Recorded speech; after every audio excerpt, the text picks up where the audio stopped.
The excerpt of If by David Gates and Bread that I'll be teaching you today contains 5 different chords that you'll play with your left hand, and a very simple melody that you'll play with your right hand. You can download the free specialized sheet music of If by clicking on the link directly below this video player. If you've already printed out the sheet music, then let's get started.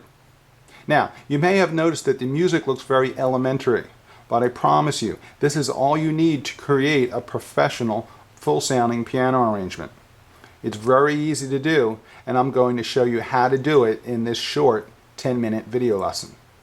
Also, it's best to learn the right hand and left hand parts separately, and then, when you feel comfortable with each part, then play both hands together. So if you're ready, let's start with the right hand melody. Okay, the right hand melody to If. We're going to start on the E, which is actually 2 E's above middle C. Here's middle C. Here's the first E above middle C. Here is the second E above middle C. We're going to start with our third finger on that E. And what we're going to do is we're going to keep our fingers, we're going to cover all of the white keys surrounding that E. This is what we call a 5-finger position. We can play all the way up to the end of line 2 without moving out of this 5-finger position. So here we go.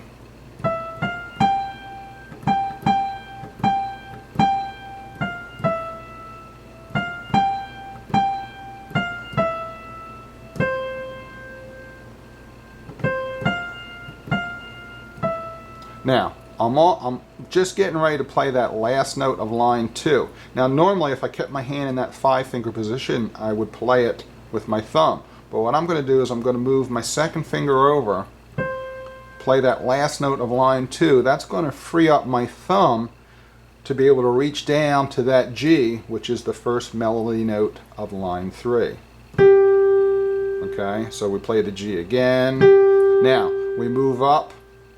So we have our second finger, we're going to play that A flat. Play both of those A flats with your second finger. Now we have to reach up to that C. Now we have higher notes than that C, so what we want to do is bring our thumb under. We're going to play that C, and then we're going to bring our hand around, and we're going to reach up and play that high G with your 5th finger, and then we're going to end the song with your second finger on the D. So let's go through that again. And it's good to write in these fingerings just so it helps keep your hand in a certain position. So if the first note, the E, if you start with your 3rd finger, that would be a good note to write in the fingering. If you write in that 3 there and keep your hand in that 5-finger position, like I said, you'll be able to go all the way to the end of line 2 without moving. So here we go.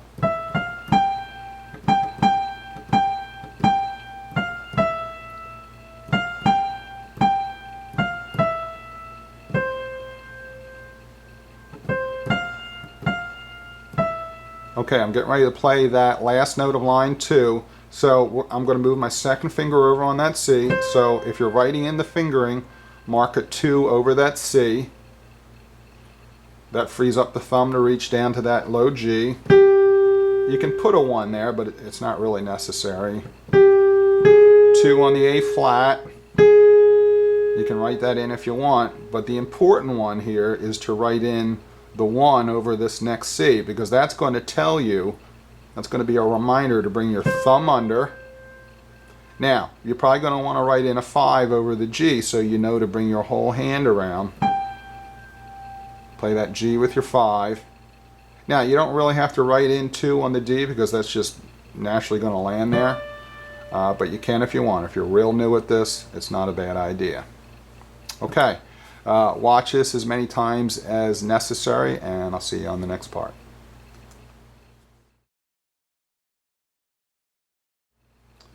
Okay, the left hand chords for If. So here's middle C. Our first chord, our first C chord there is going to be the C below middle C. Our C chord is C, E, and G. A good fingering is pinky, middle finger, and thumb. A good alternative would be your 4th finger, your 2nd finger, and your thumb. So So either 5, 3, 1, or pinky, middle finger, thumb, or ring finger, pointer, thumb. Either one of those fingerings will work. Okay, so there's our C chord. We're going to move to the right and play our G chord, which is G, B, and D. Now, this is a G major chord. Our next chord is a G minor chord.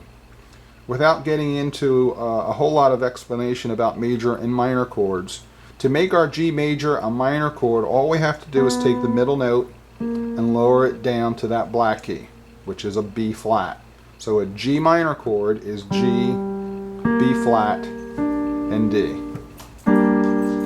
Okay, we're going to move left. Here's our F major chord, which is F, A, and C. Now, once again, here is our F minor chord. We just moved from a G major to a G minor. Now we're moving from an F to an F minor. So once again, we're going to take the middle note and lower it, what's called a half a step in music. So our F minor chord is F, A flat, and C. We're going to move left again, back to the C chord.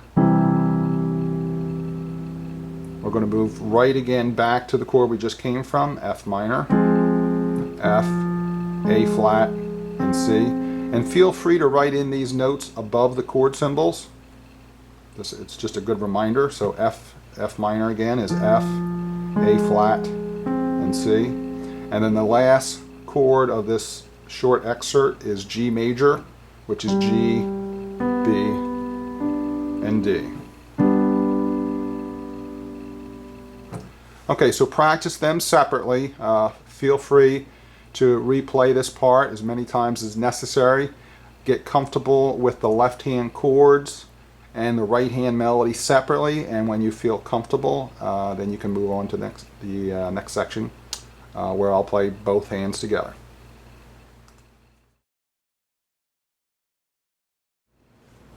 Okay, here is If with both hands played together. So those first two melody notes get played by themselves, the E and the F. Now when we come to that first G, you'll notice that it lines up with the C chord vertically. So that G and the C chord get played together. Now there is no other chords in that melody, so finish out, or in that measure, so finish out the rest of those melody notes. Okay, now we're coming to the next measure, so we're going to play that G in the right hand again, but now our chord changes to a G chord. So notice that G melody note and the G chord line up together, so they get played together. There is no other chord in that measure, so finish those last three melody notes. Okay, now we're at the beginning of line 2. So now we have a G minor chord. So all you got, remember, all you have to do is lower that middle note down to the B flat, and once again we're going to play that chord with the G melody note. Okay, next measure we have a C in the right hand and the F chord. They get played together. Play the C again. Okay, next measure we have an F minor chord. Once again, just lower the middle note of that F major chord and we have our F minor chord. Here we go. Okay, we're on the last line. So that G, I'm getting ready to play that G in the right hand with my thumb. Notice the C chord symbol directly above it. That's how you know they get played together. We play that together. Play the G again. Okay, well, I'm getting ready to play the A flat in the right hand. I'm going to move my left hand up, play the F minor chord. They get played together. Bring your thumb under. Okay, and that last note of the song, the D, gets played with the G chord. And that is both hands played together. Let me do it again. I'll play it a little bit quicker. I'll play it up to speed.